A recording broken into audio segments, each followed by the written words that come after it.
Okay, so now we're talking about the second derivative test and how we use it to find relative mins and maxes, okay? So a lot of people think that the second derivative test is actually to find inflection points and concavity, but it's not. We do use the second derivative to find those things, and we learned that in the last videos, but really the second derivative test finds the exact same thing that the first derivative test finds, okay? They both find relative extrema. That's what we use them for. Okay, this one does not require a f double prime number line. It doesn't find points of inflection. Again, we're only going to use the second derivative test to find relative extrema. And basically, you really only use the second derivative test when you're told to use the second derivative test. It is useful, but it's not essential because a lot of times the first derivative test does the job. But there's a lot of times where you only get enough information to use the second derivative test, right? So you're given a lot of second derivative numbers, and then you have to find it from there. So again, only use the second derivative test when it says use second derivative test, or when you're given just second derivative information. And it's going to be fine to find relative extrema. Okay, so here's a little picture. It's beautiful, I know. So you think about when you have a function, right? So I have this function, and I know that it has a relative min or max right here because it has a critical number where its derivative is equal to 0. I know that's a critical number, but without looking at the graph, I wouldn't know if that was a min or a max, right? I would have no idea if this was a min or a max if I found that it was a critical number. And same here. I find this critical number, and then I'm like, I don't know if it's a min or a max. Well, guess what? You can use the second derivative to tell you whether it's a min or a max, okay? Because if a function is concave up, where do you think its critical number is going to be? Well, its critical number is going to be a min, right? It's going to be at the bottom of the function. If a function is concave down, where is its critical number going to be? Well, its critical number is going to be at the top of the function, right? So it's going to be a max. So what you do is you find the critical numbers from the first derivative, find these points, and then you look at the second derivative to say, is it concave up? Because if it's concave up, that critical number is a min, because it's the bottom, right? If it's concave down, then it's a max, because it's at the top. And then there's these times when f double prime gives us nothing. And that's when we don't know. So if f double prime is equal to 0, we don't know if it's concave. Well, we know it's not concave up or concave down. So we don't actually have any idea if it's a min or a max. So it's inconclusive. So let's take a look at this. So use the second derivative test to find the relative minimum and relative maximum points for the graph. So the first thing we do is we find the derivative.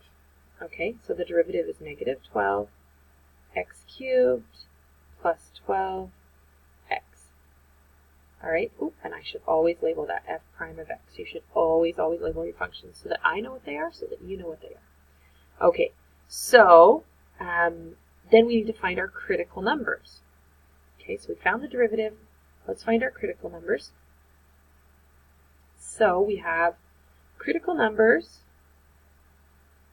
when f prime of x is 0 or f prime of x is undefined. Okay, so when is this 0 or undefined? Let's just factor it. X squared minus 1 is left in there.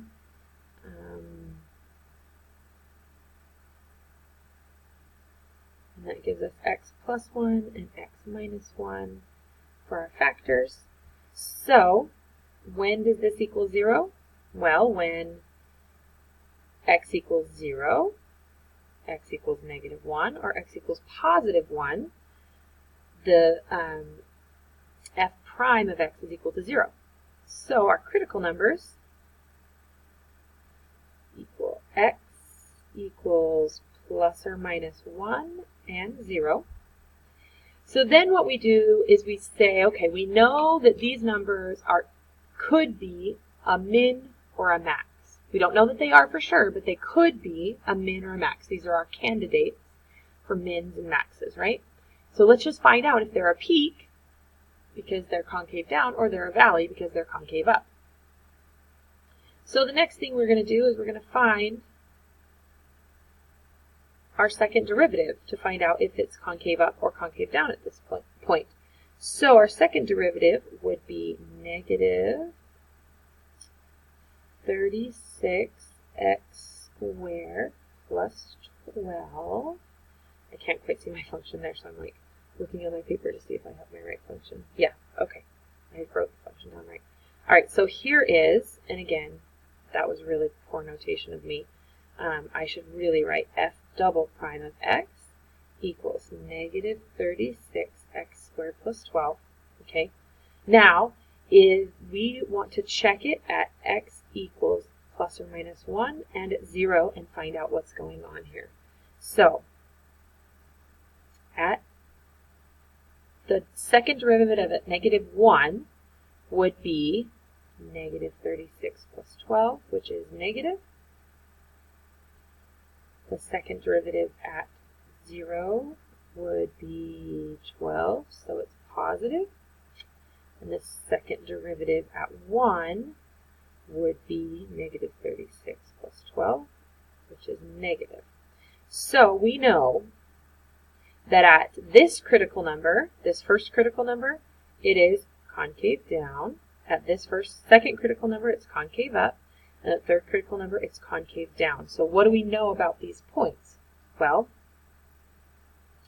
at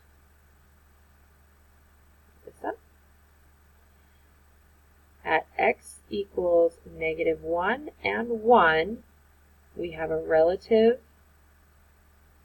max because this is a critical number and the function is concave down, which means that point right there is it's a peak, right? It's at the top. And then at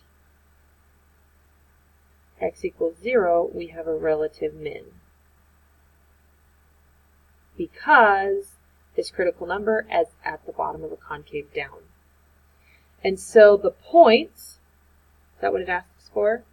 Yes, it says the maximum and minimum points. We have to do more work. Okay, so the maximum and minimum points, we know at x equals negative 1, 1, and 0. So these are our points. So our relative max points are at negative 1 something and 1 something. And then our relative min point is at 0 something. And then to find that something, we have to go back to the original function and figure out what those points are. When x equals negative 1, what does y equal? All right, when x equals negative 1, y equals 3. And when x equals 1, y equals 3. I'm just plugging it back into our original function, which is f of x equals negative 3x to the 4th plus 6x squared. And when I plug 0 into that, I get 0. So these are our relative max and min points. Wow, that was beautiful. Should we do it nicer? That's what happens when I get in a hurry. All right, let's take a look at another one. So g of x is a function such that, and then it gives me all this information about it. It doesn't tell me the actual function, it just tells me some information about the function. So what are we going to do with this? Well, if we want to do a second derivative test, we can, so in this case, like, we have to do the second derivative test, right? Because the first derivative test wouldn't give me anything, because I don't have a function. I can't make an f prime number line because I don't have a function to make it out of, okay? So let's figure out what our critical numbers are. Okay, so our critical numbers are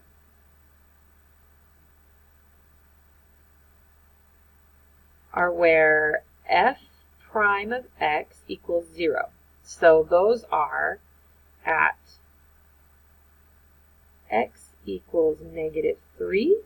I really shouldn't have that extra. There we go. X equals negative 3, negative 1, 0, and 2. So those are all the places where f prime of x equals 0, the derivative equals 0. Those are our critical numbers. So those are our candidates for a min or a max. So then what we do is we look at each of these points and we say, what's f prime doing? or f double prime doing at each of those points? Okay, so f double prime at -3 is positive, f double prime at -1 is negative, f double prime at 0 is 0, and f double prime at 2 is 3.